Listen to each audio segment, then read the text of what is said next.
Hi everyone, welcome. We are going to talk about a very important topic today, and the topic is how I personally prepare for a market crash.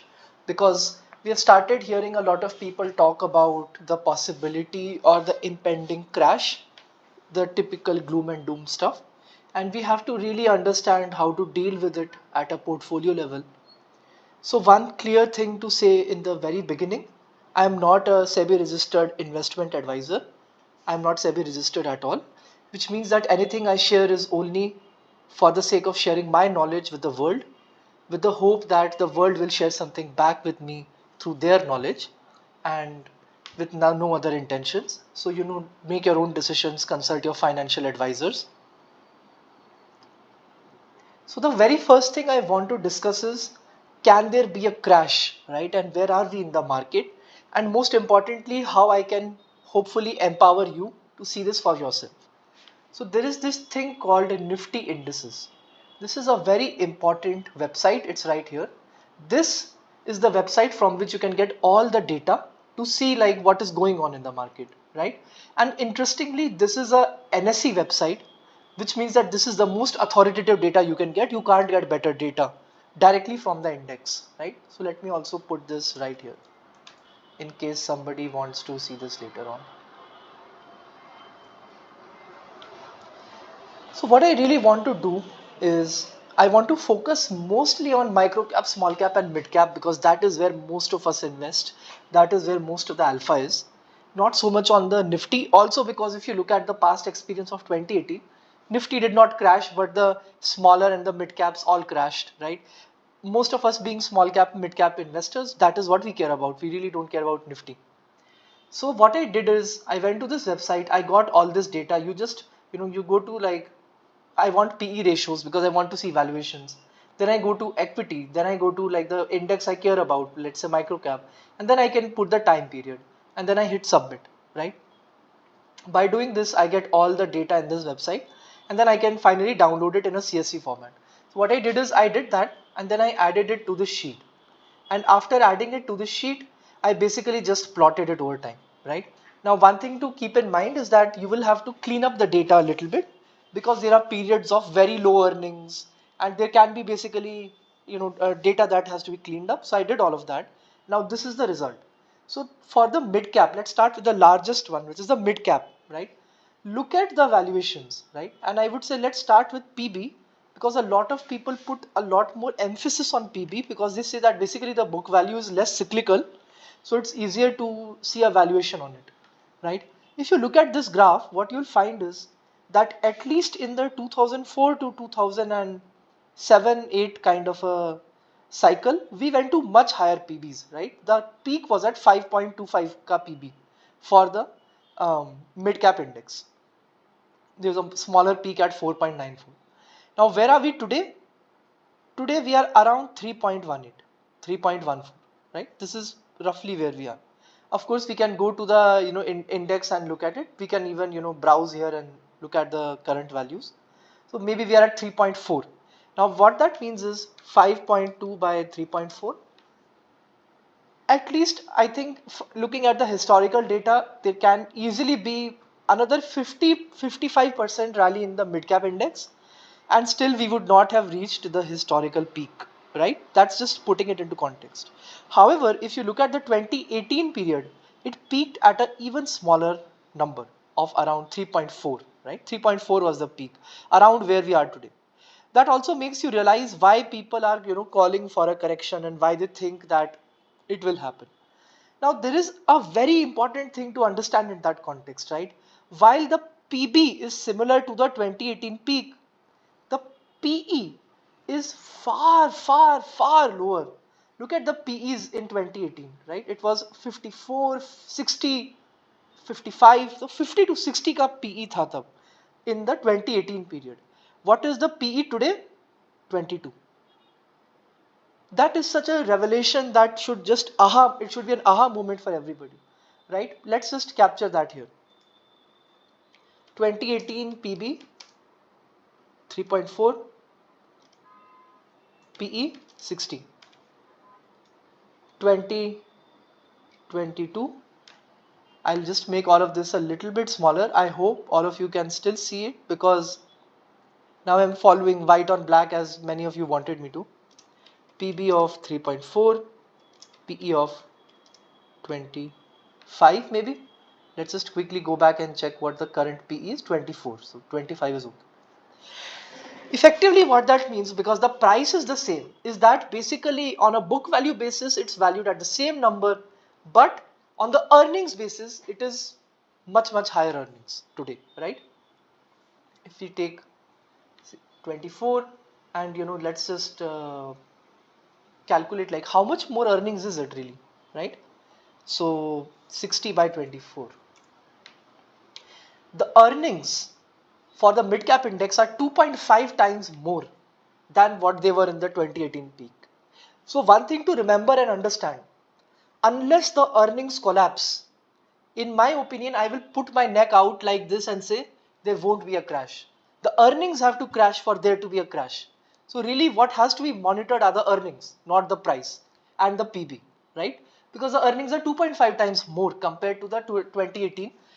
Basically, what it means is, if you put all of this together, is that the ROE, the return on equity, because the book value is the base of that equity, the ROE is 2.5 times more today than it was in the 2018 peak. Effectively, what that means is our companies are healthier, right? They are earning more money.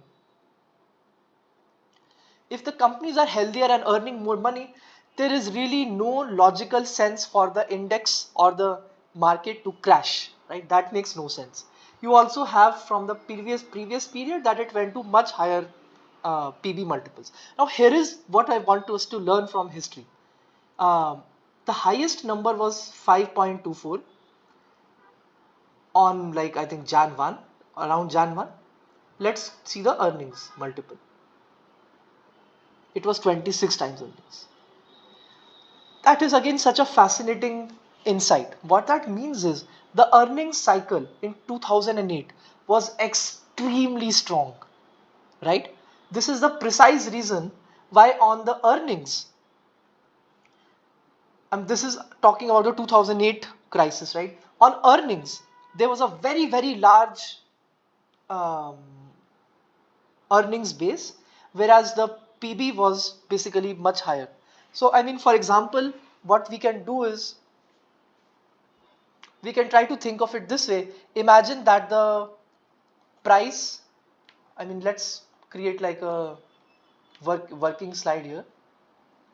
So let's say that in 2008, the price is 100, because really it doesn't even matter what the price is. The PE is 26, the PB is 5.4, right? So what does that tell you about the earning? The earning is 100 by 26, 3.84. And what is the book value? It is 100 by 5.4, it is 18.5. What does that tell you about the ROE? It is 3.84 by 18.5.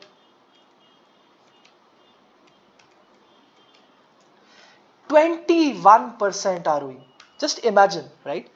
If a company has 21% ROE, you would say it's much higher than average. यहाँ पे तो पूरे index का ही 21% ROE था, right? This is an aberration. That has to be understood. That we were at a very good point in time, and which is the precise reason why mid caps and small caps did so well in that cycle, right? Of course, there was that external stimulus, the fact that there was this big housing crisis in USA, and that had some spillover effects on India. You had FII selling, money going out, all of that happened, right? There are factors which are external to India and Bharat. So at this point, we could clearly see that basically the ROE was much higher. Now what I want us to do, mid cap ROE. What I want us to do is, I want us to do this exact same calculation for today. Mid cap ROE 2008, mid cap ROE today, right? So 2023, price is 100 because we're just taking any random price. It doesn't even matter what the price is. 3.4 PB and 24 PE. 24 PE, 3.4 PB. 3.4 PB. So how much is the earnings then? Earnings is 100 by 3.4. So 29.4 is the earning. Wait. I think that is wrong. By 24, 4.16 is the earning. 4.16. PB is 3.4. So let's divide by 3.4. That means 29.4 is the book value. 29.4. And that means the ROE is 4.14 divided by 29.4. That is 14% ROE. Now 14% is of course not as high as 2008, which means that at an index level there is expansion, there is scope for expansion of ROE by 50%, right? ROE can expand by 50% even from here, which is exactly what you saw when we looked at the PB, that basically if the ROE expanded 50%, you would have a re-rating on the PB, the index would go up by 50% and the PE would still be the same, which is 24 to 26, right? So I think we have spent enough time on this. Let's go on to mid cap and micro cap indices.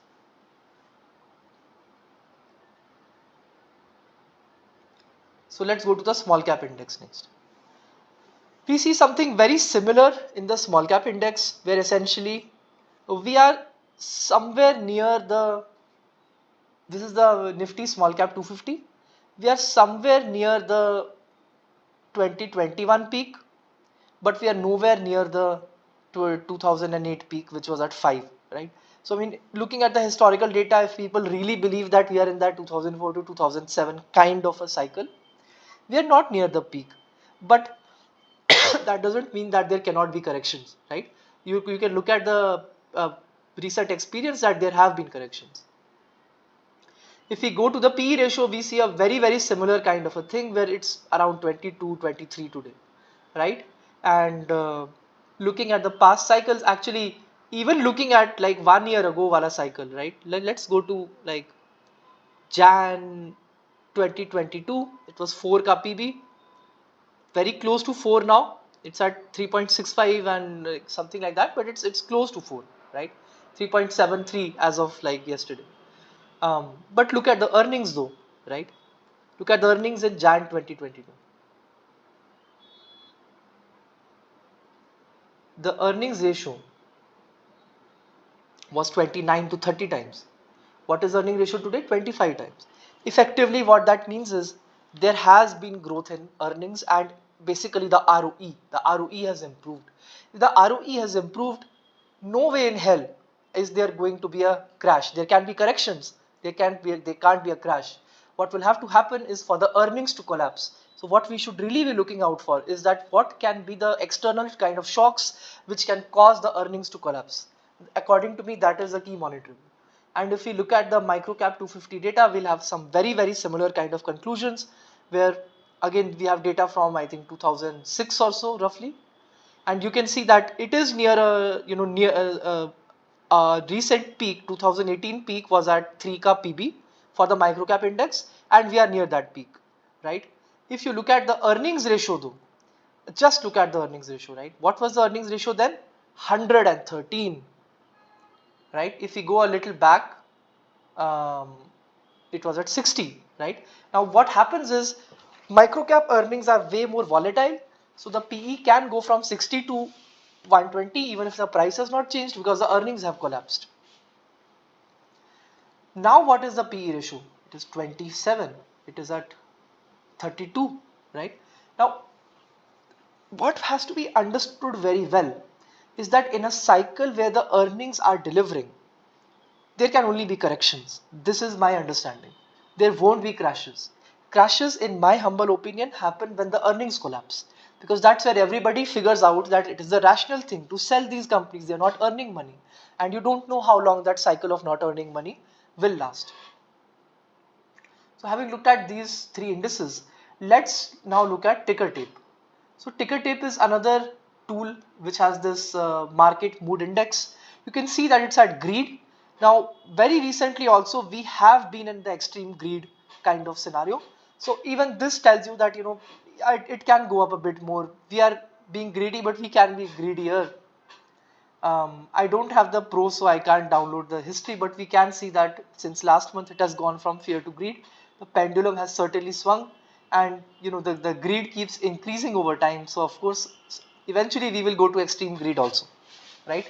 That phase or that part is coming soon. Now let's look at some of the companies I track and what makes me a little bit worried, right? If you look at, let's say, RSCL, right? This is a company I track. This is one of my larger holdings even as of today. If you look at the 10-year performance, price has gone up by manyfold, and the PE ratio has also gone up. Now the fascinating thing, and I've seen this in company after company, is that the PE ratio and the earnings both compound at roughly the same rate. You can see that the earnings are growing with a certain slope. The PE ratio has also grown with the same slope. This is how you get a multi-bagger, the twin engines of growth. What has to be really understood is the PE ratio compounding effectively creates some kind of an expectation that market has for the earnings. Meaning that if the earnings do not deliver, then we are in a bad place, right? So certainly it is something I'm wary about. When I started buying was somewhere here, like in April, May. It was at actually a PE of 5. The entire company was at a market cap of 70 to 100 crores. And I think it was at a throwaway price that, you could have just bought the whole company if you had 70 crores. I didn't have 70 crores, of course. Um, from there, we have come to a much more like expensive valuation right now. It's at maybe 34 times earnings, not at 5 times earnings. So of course, one has to be very careful now. You can't take the same bet that you took 2.5 years ago or 3 years ago. Similarly, if you look at Shivalik Biometals and Saregama, I am equally worried about their valuations. Shivalik is at 42 times earnings. Now all you have to do is go back and look at the P ratio. Of course, the company has also delivered a lot more and there has been a transformation. But you can see that the PE has re-rated even from the peak in 2018 where it went to like 35, 37 times earnings. Now it went to like 55, 56 times earnings. That's where I was sort of forced to sell it. But you can see that the exact same phenomenon plays out where the PE compounds at basically the rate of the earnings. Whatever is the rate of the earnings, the PE compounds at the same rate and you get a multi-bagger, the twin engines of a multi-bagger. Now what has to be understood is, can the earnings continue to compound, right? This is really the question that you must ask yourself, whether it is individual companies or the index, right? Can the earnings keep compounding? If the earnings compound, I don't think the prices would correct. It might have like a range bound movement or consolidation as they call it in technicals, but I don't think it should have a 50, 60, 70% fall. This is my understanding.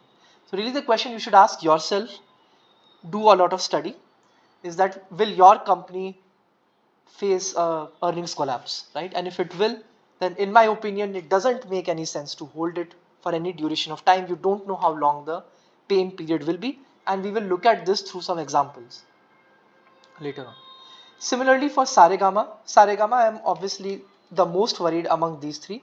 I've taken examples of companies which I consider to be extremely high quality and at a better point of time in their life cycle of the business. I would love to own each of these three companies. One of it I own, other two I have owned in the past, and at some point in the future I'm sure I can own them. And of course I am a very interested person in these companies. Um, Coming to Saregama, it's at the same 42 ka PE. If you go to the past, look at the data, it has compounded a lot. Now, this was the period where there were no earnings, collapse of earnings. So, like these PEs are because of the collapse of earnings. But if you look at like the normalized thing, it was at like maybe 30 times earnings. I mean, the earnings it used to have, normalized earnings, and then it went down to like 9 times earnings at the COVID low, right? And from there, the 9 times it has come back.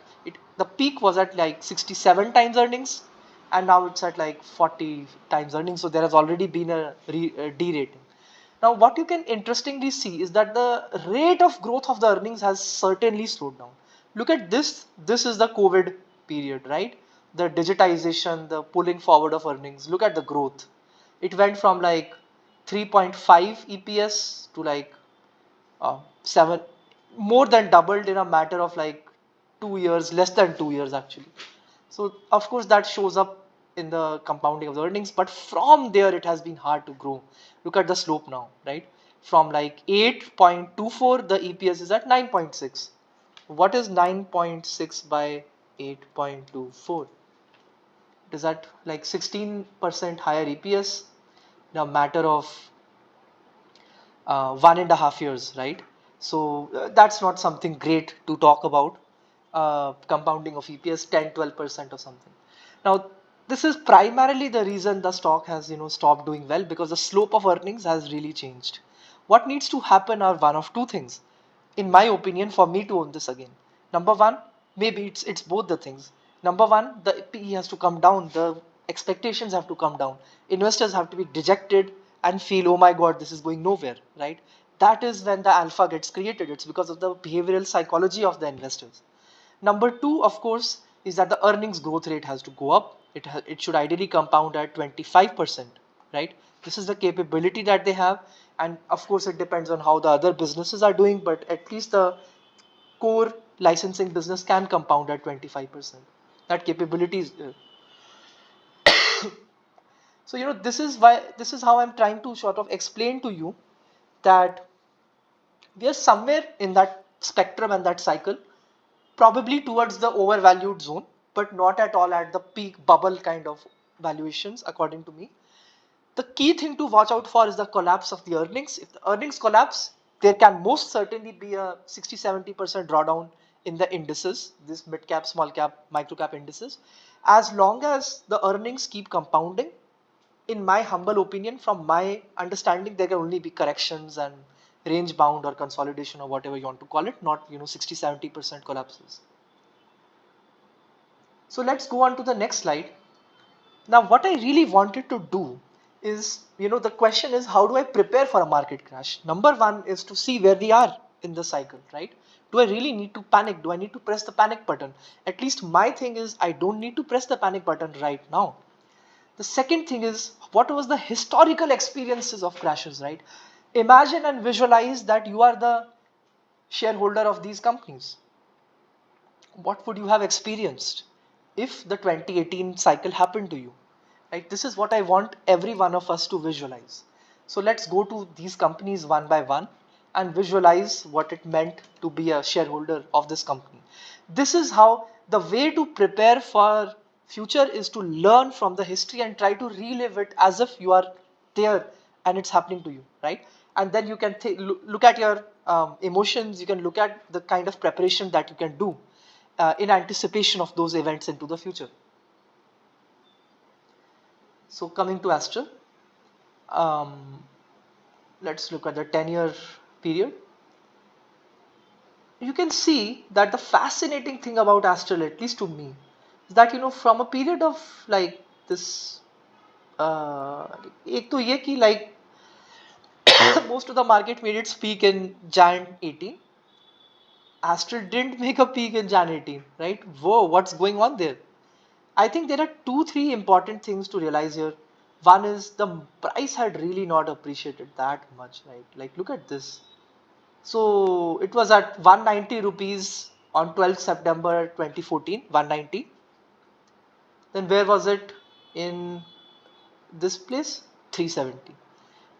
In a period of more than 4 years, it had gone up by maybe 350 by 170, 2 times, right? That is not a very abnormal price appreciation. This is what has to be understood. It did not give abnormal returns. It gave 20 to 25% compounding, which is a very normal return for the company of quality of Astral, right?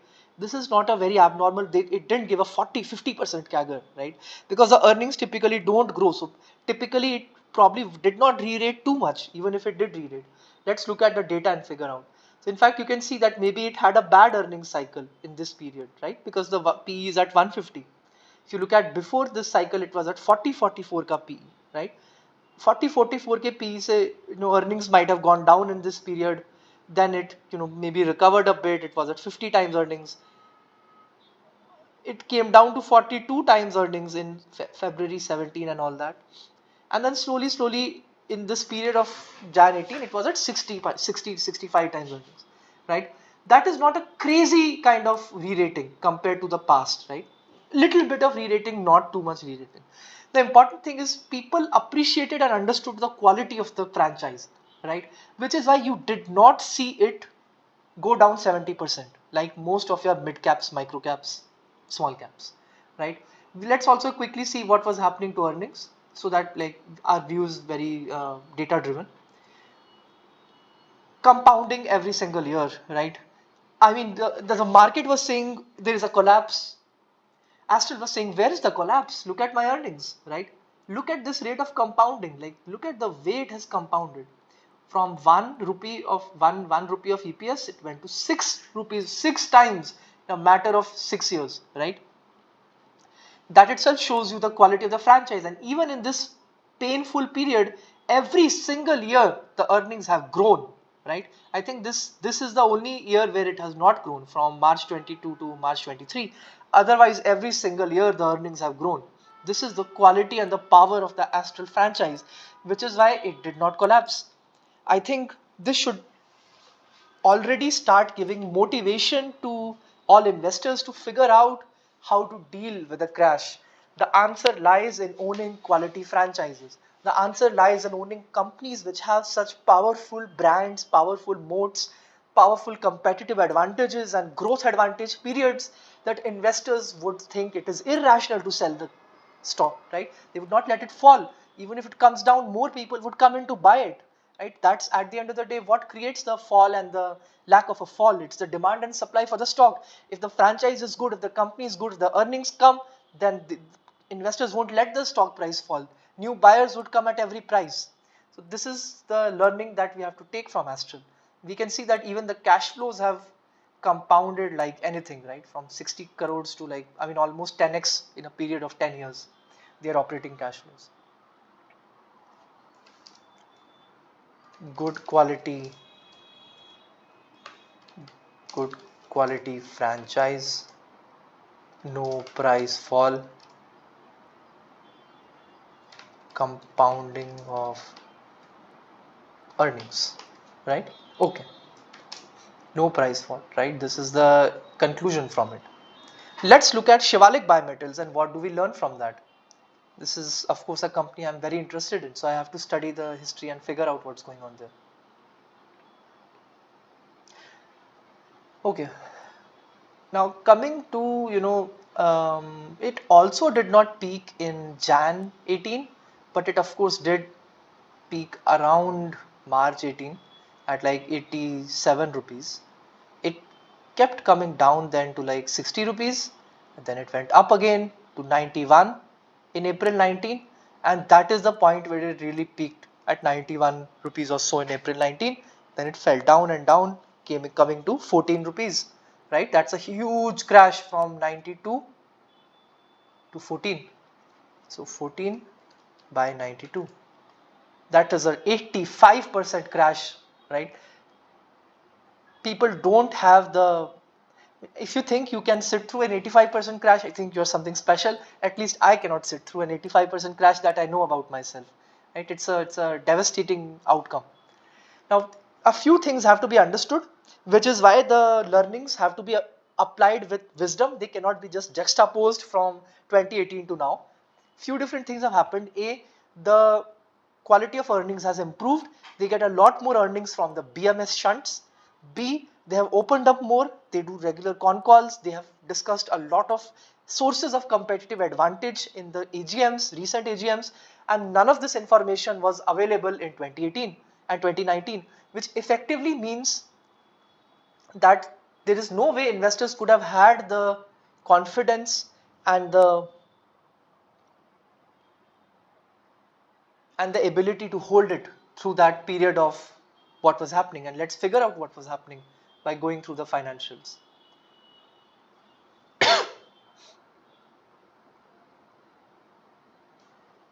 Now this is so fascinating, right?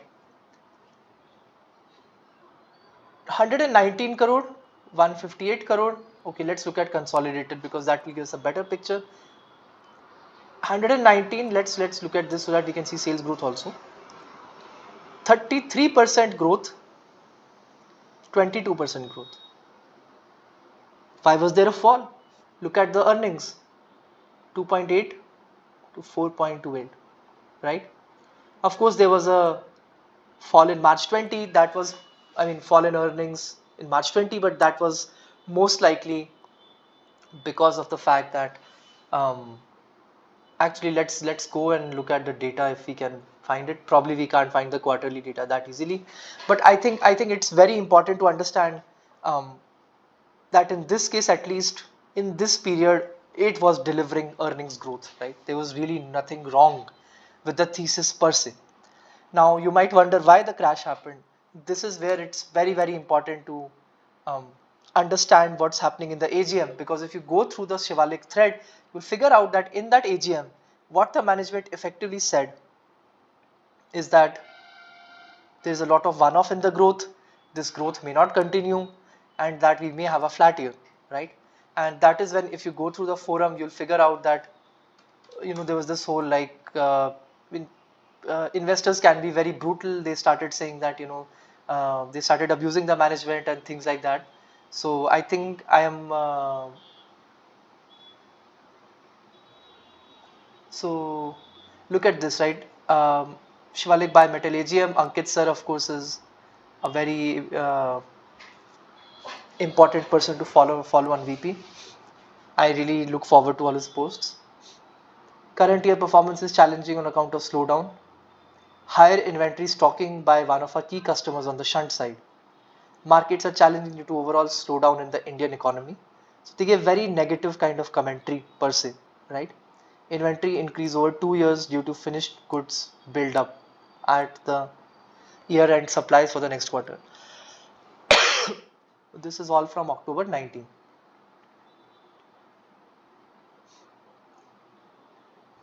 Let's look at a 5-year period. Forget about this.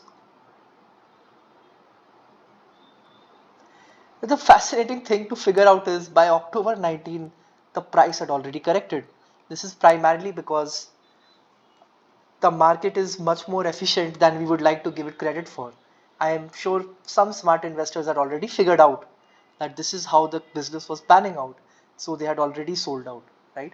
If you look at the financials, so effectively the market was already discounting what was going to happen in FY20, right? And you do see this in FY20.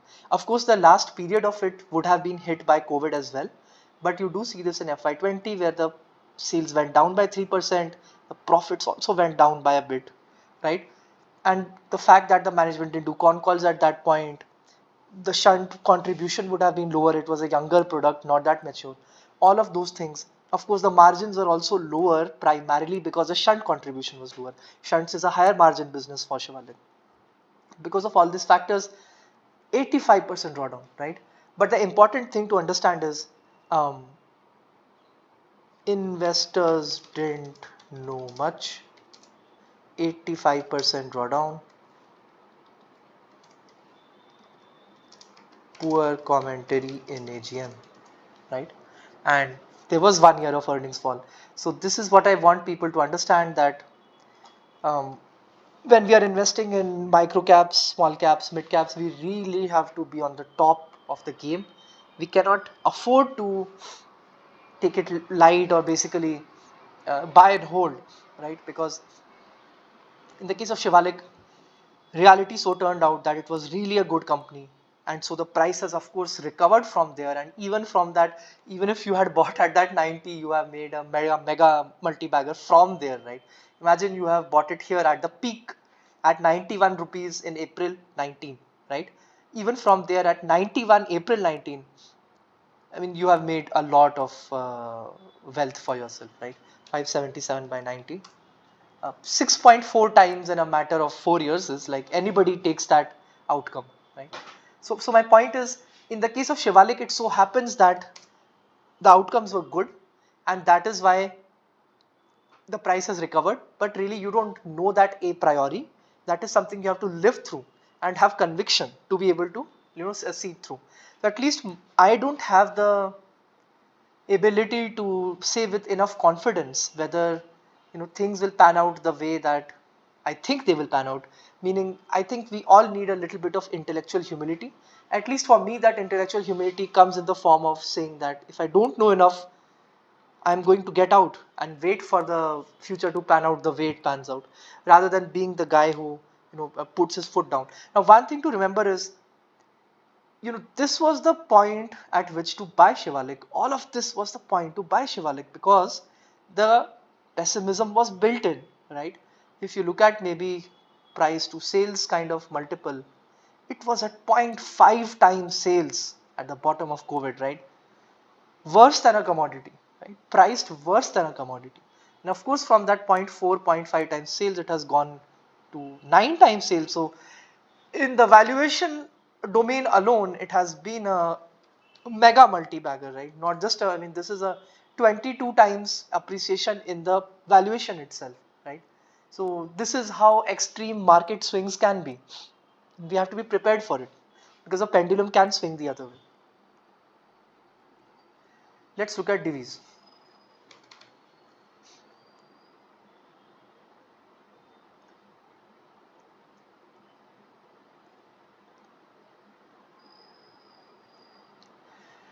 With divis, what you will find is, again, there was no peak in this period. It just kept appreciating and appreciating and appreciating, right? Let's look at a few different factors. 1,000 rupees in December 17, 1,200 in August 15, 900 in October 14, 700 in Feb 14, right? Effectively, it means it had given very low period of very low returns, very low compounding over a period of 4 or 5 years. It means that there was no optimism in the stock. If there is no optimism in the stock, how can it correct? That makes no sense, right? Because I mean, these investors have gone through 4 years of pain. They are not going to sell out. It is only the people who want to protect their profits that will sell out, right? Because they have made 4, 5x, 10x, whatever they have made, right? Those are the ones that will sell out. Those are the ones that cause the price to crash, because new investors are like, no way I'm buying at that valuation, right? And that is why the price collapses. So my point is, um, pessimism is an antidote to crash, right? Pessimism, antidote to crash. The other thing to remember for divis is, primarily this crash, from what I remember, happened when they got a US FTA notice. This is when the price went down almost 50%, right? So pharma companies, of course, have their own problems.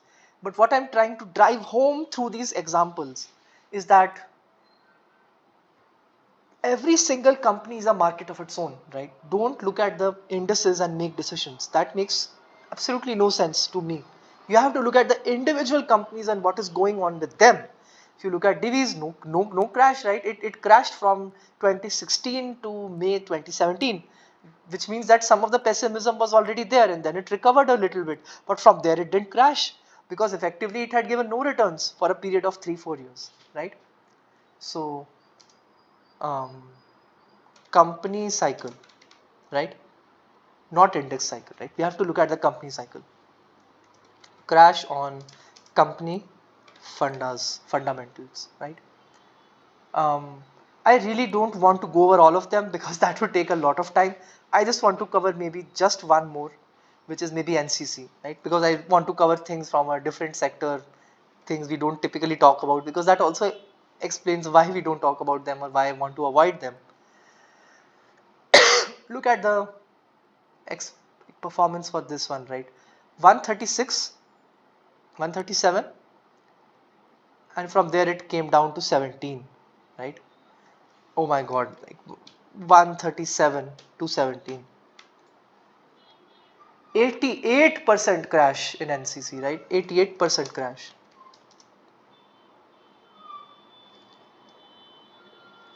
Fragile business model, right? Because it's an EPC. This is what has to be understood, that EPCs have a problem. Now the thing with Shivalik is, Nobody knew the quality of the business model. In the case of Shivalik, the selling was, this is of course my rationalization and my understanding, but from my understanding, the selling was primarily because investors were wary of the commentary, probably what they had learned by tracking Vishay, their commentary, understanding the entire ecosystem, scuttlebutt, and the fact that the management didn't open up. So really, how do you even know what's going on in the company, right? If a company is doing con calls, I think that helps a lot because then investors are able to understand how long the pain period can last and stuff. In the case of NCC, they have been doing con calls for a very long time.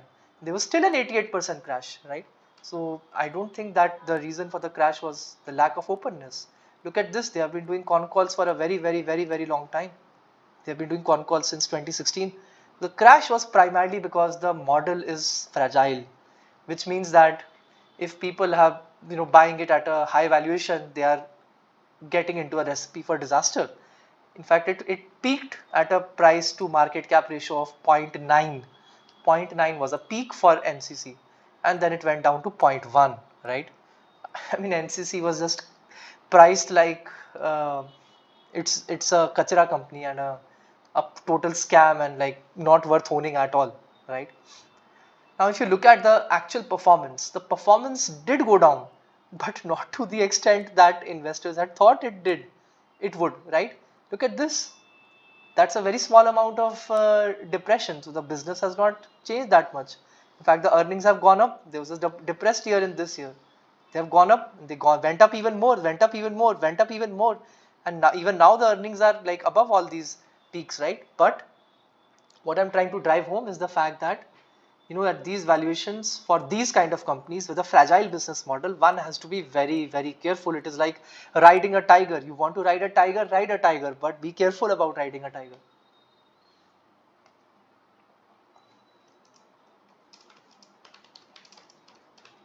I don't want to go over all of them, but I have gone over all of them outside of this presentation.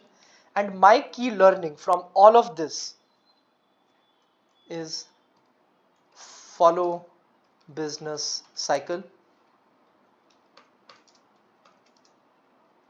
growth, quality, risks, right? Because you can see that for us, for some of the businesses, the cycle would have turned unfavorable in that period, especially because of things like GST. Let's look at what was happening with Sera. You can see that the peak was in this 3,700, and from there it went down to 2,000. So like 50% or so kind of a crash, right? Now let's look at the earnings. You see that the earnings actually went up in this period, but it was a very flat kind of period, right? There was no growth in earnings. It was just, cruising along at 100 crores, 100, 100, 115, 100, 100, 150, like the first recoveries in this, March 22. But the important point I'm making is the cycle was certainly not favorable for them, right? They went at exactly 100, right? So I think we have to follow the cycle. If the cycle is not favorable, why would people want to own your company, right? Why would people want to own that particular stock? They would not, right? Growth, um, Astral was, I mean, look at the growth that Astral did, and thus they did not fall. Quality, again, Astral is a very good example. Openness, Shivalik, and risks, DVs, right? Because the US FDA risk played out, and that is when the price crashed, not when the market peaked. DVs didn't care when the market peaked, right? It had its own cycle. It crashed and then it recovered. So I think it's important to keep all of these things in mind. Astral के साथ NCC is the negative example. Important to keep all these things in mind. So I think from these historical experiences of crashes, I think the key takeaway for me personally is the fact that we most certainly have to track the business and like worry less about the index. Even if I were to worry about the index, it's nowhere near bubble, and earnings are coming in, so track the earnings, right? As always. Now I want to come at the very last to how I deal with crashes, right? I want to cover each of the different ways we can deal, and what are the ramifications of it. Now, how about cash calls, right? To me personally, the fact that there are 5,000 listed companies, right? It means that this is irrational. Am I telling myself that among 5,000 listed companies, there aren't 15 or 20 that will grow their earnings at 20-25% the next year or two or three? If this is what I'm telling myself, then it makes sense to take a cash call, right? If I can ever find companies that are growing at 20-25% for the next 2-3 years, I will never take a cash call, because all those companies with the prices falling become more attractive. I have to buy more of them, not sell them. Let's come to the next most important thing, right? How do I deal with crashes? This is simply extending what we had already learned in the previous slide. See, what has to be understood is that your psychology will depend on the type of company you own. If you own an NCC or a serum, which have a very tight coupling to the industry cycle, and the industry cycle gets messed up for some reason, you are going to have a crash of earnings, or at least a stagnation of earnings, right? If not a crash. Now, in this point of time, your conviction will get tested because the prices are falling, the valuations are falling essentially. This is why it's important, at least in my book, to own the best quality companies with the best kind of growth, right? So the way I define robustness is high quality, high durable competitive advantages, high moats, high ROCE, right? And high growth, right? All of these are very important. I want my portfolio to be always consisting of companies that are growing at 20-25% with the ROCE being higher than that, and not any foreseeable threats in the future to the business model, right? The higher the visibility or probability, high probability of prof highly profitable, high growth.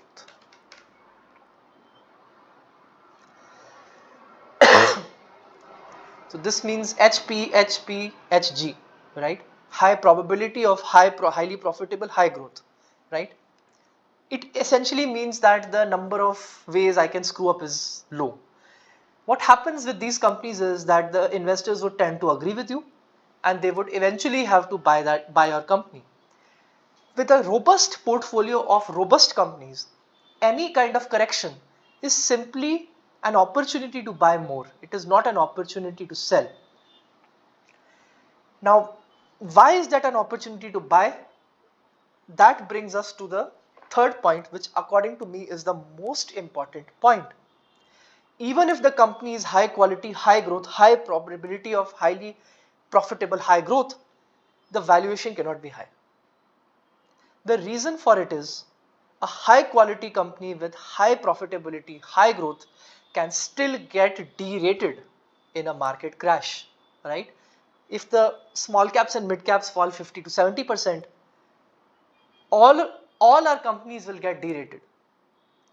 The thing that has to be understood is, if you own a company at 50 PE, right? 50 PE plus 20% growth can correct 50%, may not re-rate. This is the important thing to understand. If a company is at 50 PE, it's growing at 20%, the price can go down 50% and it may never re-rate in the rest of our lives. Or even if it happens, it might be after a decade, in which case like the IRR is too low. This is why it makes sense to not chase momentum but value. At a portfolio level, my objective is to always have a PEG ratio less than 0.5 based on variant perception of the companies that I am studying and that I am able to understand. This effectively means at every point I want to buy more of what I own, not to sell it. Now contrast this with a company which is at 25 PE plus 20% growth, and both of them have same quality. So there's a phrase called Citrus paribus, I don't remember the spelling. Ceteris paribus, which effectively means all other things being equal. I don't remember this phrase, so I'll just copy paste it. All other things being equal, which effectively means, like, don't tell me this company is higher quality. No, they are both at the same quality level, which is why we are comparing them. Otherwise we wouldn't compare them. At 25p plus 20% growth, if it corrects 50%, I will back up the truck, because it will become peg ratio of 0.5 or 0.6, right? This is the thing to understand. This is the difference between overvaluation, fair valuation, and now coming to the last one, which is the nirvana state, or the blue sky kind of metric, is undervaluation, right? What happens in this case? Imagine that we have a similar company, but it is at a PE of 15. It is growing at 25%. And what happens if it corrects 50%? What happens? What do you think happens in this case? It goes to a PE of 7. And if my thesis of 25% growth is still high, I would probably take leverage, right? I'm not encouraging anybody else to do that, but if I'm confident about my thesis, of course not doing it for one company, because I can go wrong in a company. I'm talking about a portfolio of such bets, right? Imagine I own 15 such companies at 15 times earnings, growing at 25%. All of them correct 50%. It comes to 7 times PE. I would probably take leverage, because at 7 PE, 25% growth, and I'm only talking about high quality companies. All of those things are already there: high quality, high growth, high probability of high quality, high growth. 7p doesn't make sense, especially in a market like ours, which has a high liquidity, high amount of democratic dividend. It makes no sense. I would probably take leverage and buy more, right? Because it's like a once in a lifetime opportunity that I would not want to miss. Of course, I'm not encouraging anybody else to do that. I think a lot about these things. When I say I will take leverage, I mean probably 10-20%. I don't mean 120%. I would not do anything which can make me go bankrupt, right?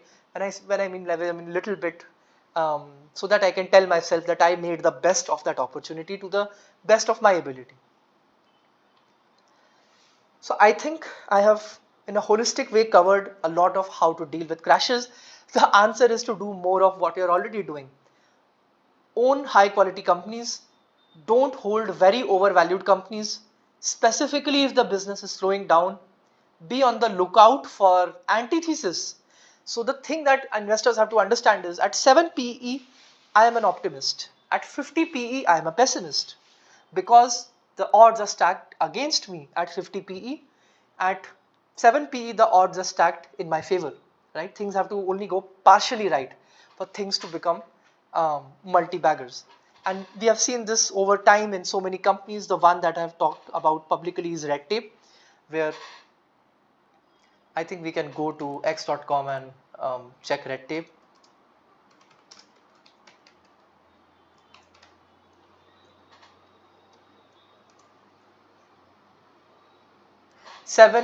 January 2022. You can go to Mirza International, check its price, 7 January 2022.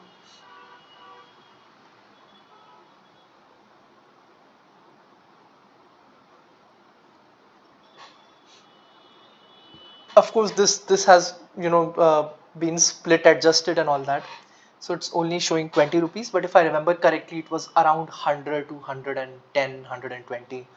So that was roughly the price on 7 January 2022. From that price, and importantly the PE ratio, right? I don't think we would be able to find the PE ratio easily in this.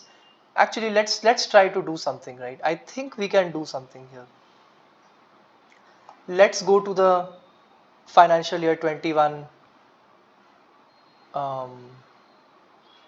Wait, no. Let's go to the financial year 22 annual report. Let's go to price. I don't know if I can find the price of the equity. Let's go to maybe stock price. I don't know if there's a stock price here somewhere. Most companies do talk about stock prices in annual report. I am very bad with remembering things, so like forgive me for not remembering the price of the of the stock. I really don't know, and I don't even care what the price was back then. Okay, right here. Thank God they're putting this. The high was 169, the low was 125. I think mostly I had started buying sort of around that 110, 120, 130 kind of range. From that 120, today it's at 420 plus. You have to add Mirza at 45, so like 465. So 465 by 120 is like almost 4x, right? But the thing to understand is the PE ratio back then was abysmal, right? It was very, very low, and we would see that by looking at the EPS here.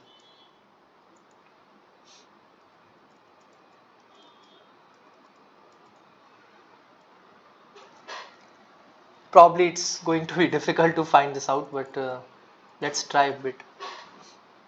Yes, so the EPS was 9.818, right? Now 120 by 9.18. Look at the risk reward. This is the risk reward. It's at 13 times earnings, right? If you had the insight that the company is changing and its actions are changing, you had to own it. There was no other way. And today it's at 40 times earnings. So a lot of re-rating has happened. But my simple point is the odds are in your favor, then it makes sense to be an optimist. If the odds are against you, it makes sense to be a pessimist. Now coming to the last point, this is absolutely the last point. I think it makes most sense in a crash to cut your expenses brutally. Don't, this is my personal opinion. I'm not saying that you should do that. Don't take vacations. Take smaller vacations. Take vacations near your house rather than going to Europe. Go to Uttarakhand, or maybe just go to Jaisalmer, go to Noida, right? Uh, Go on local trips rather than going on long distance trips or very far away. If possible, don't go on trips. Rather than buying more clothes, don't buy clothes. To me, that is the absolutely rational thing to do, because that is the only way we can save as much as we can and invest it. Of course, this does not apply to everybody. Imagine somebody whose expenses are 1% of their portfolio. It wouldn't make a difference to them. I'm talking about people where expenses might be 10, 20, 30% of the portfolio. There it would make a big difference if you can save 5% of the portfolio and invest it, right? So I think this is all I had to say. My I think I can add maybe just one more slide, which is conclusion.